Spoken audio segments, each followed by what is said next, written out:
Andito na itong mga bisita natin, si Diana and Ana andito para makuha na mabawi yung perang na ibigay sa kanilang in-applyan, Idol, pero wala naman talagang trabaho. Nagbigay sila ng medical 970 pesos at training allowance naman 250 pesos. Ito yung pinaka masarap batukan, tadyakan. Kung pwede lang babae. Sampalin mo. Hindi pwede. Oo, di ba? Sabunutan na lang. Babae pala. Sambunutan mo, Nins. Yung mga kababayan natin, kaya sila naghahanap ng trabaho, ay para magkaroon ng pera. Oo. Ilan sa kanila, mangungutang pa nga yan, Nins, eh. Ng pamasahe. Pamasahe. Bibili pa ng damit para maging presentable pag dating sa interview. So, nag-i-invest sila dahil gusto na magkaroon ng pera. At ito yung mga taong ito ang gustong biktimahin na mga katulad nitong si Kimberly Ramirez. Yun. Di ba? Unfortunately. Walang iniwan to sa mga illegal recruiter eh. Walang iniwan. Pinagsasamantalahan mo yung... Napakasalbahe itong ganitong klase mga tao. Walang puso. Walang puso. Yung ibang mga sindikato na lulukuhin nila, yung mga tao may trabaho, may negosyo, masama na ngayon. Pero ilulukuhin mo yung walang trabaho, naghahanap ng trabaho dahil walang pera.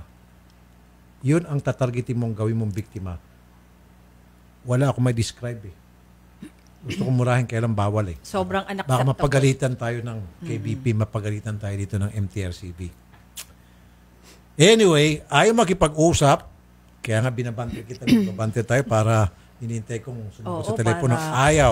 Ayaw makipag-usap ni Miss Kimberly Ann Ramirez. Natatakot kay Nina.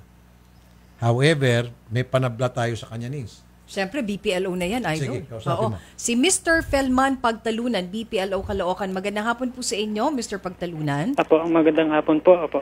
Okay, sir, ito pong Heart Cell General Merchandise Apo, ay meron na naman pong nabiktima, sabihin na nating nabiktima. Okay, sir, ito po ba ay merong permit?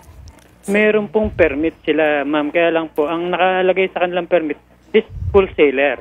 Ano po? Wholesaler ng mga home appliances po. Home appliances. Ano ho bang pinatitinda sa inyo?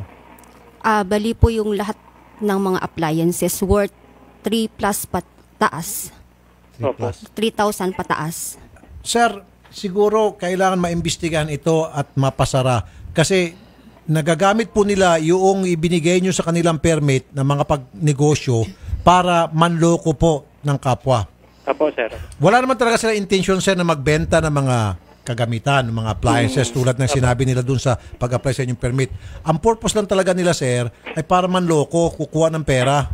At front lamang po nila yung appliances. Opo, marami na po nga pong nagreklamo diyan po. Nung pinuntahan po namin noong October 13, 2016. Opo. Gusto yung mga bata po, hindi lang po dumarating para mahiharap po namin doon sa may-ari. So, pag sinamahan po namin ito sila, sir, next week, Apo.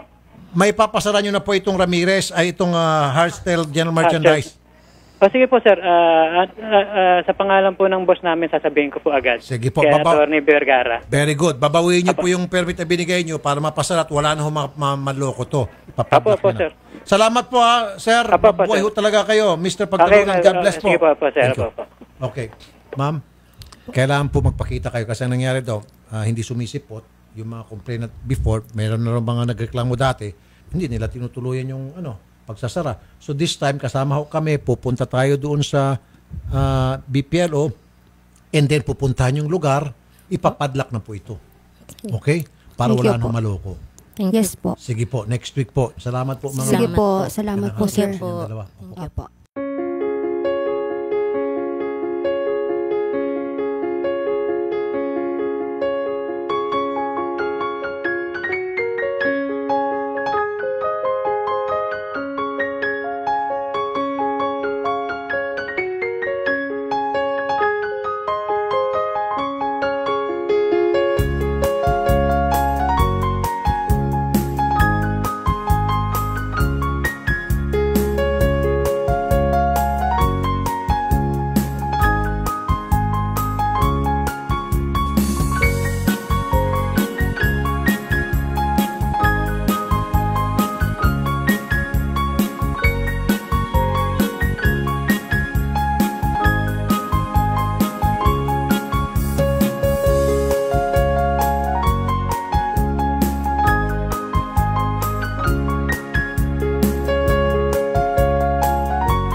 Salamat, Sir Rapi Tulfo in action.